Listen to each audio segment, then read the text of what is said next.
Okay, before I get started, a couple of things. First, I really am trying to get these up sooner. This past week has been exhausting. Second, apparently Nickelodeon decided to change its Friday lineup, so I thought I missed the episode at first. Thankfully, they decided to move it to a later time instead of earlier, but man, that was not a very nice surprise to say the least. Anyway, on to the episode. You know, I've noticed that Season 2 feels like much more of a roller coaster ride than Season 1 in terms of its quality. Season 1, while not as good as Avatar: The Last Airbender, was still very good in its own right, and with the exception of episodes 11 and 12, which were rushed as hell, the quality was very consistent throughout. But with Season 2, how many times already have we gone from good episode to bad episode back to good episode again? It's ridiculous. Now, thankfully, this one was very good, with one big, huge, major exception that I'll get to later. This episode improved on just about everything. I asked for more new stuff to happen last time, and holy crap did they deliver. There are scenes in Republic City, the North Pole, they start talking about going to see the Fire Lord, Lin Beifong and Dante Bosco make their return here, and all the characters I complained about were better. Eska and Desna were more interesting this time because we got to hear a bit of inflection in their voices. I know it's not much, but it's something. Milo was actually better this time. As much time as I spent ranting about him last time, I really don't want to hate the character, and this proves that you can do something good with him. I thought that was great how Tenzin stepped up to teach him something. In this case, it was how to train a pet, and you can see how hard it is for this child to take on that role. But you also see Tenzin showing that he understands. All he has to say is, I know, but it's so warm and gentle, even though he has to be tough about it. There just aren't enough good things to say about that scene. And then we see Milo going into his trainer mode, and then he has that moment after where he kind of comes back down and just acts like a little kid again, and it's really nice. You don't have to make that character be annoying. So let's see, there were also the scenes with Varric and Bolin. I thought they were really effective, they contributed a lot. They weren't as funny this time, but considering how crazy things got in the last episode, I'm willing to let the comedy take a breather this time. And I really like how they go together so well that right at the beginning, Bolin has nothing to do and Varric just goes, hey, you want to hang out? So yes, more of that please. And then we have Mako.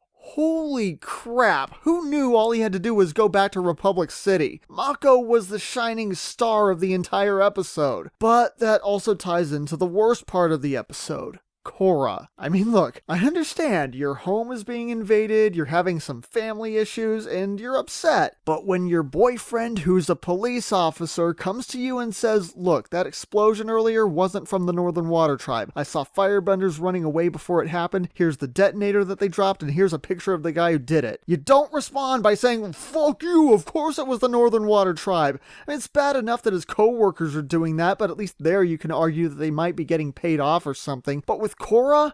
Fuck. I don't want to hate her, but she's not listening to a goddamn bit of reason.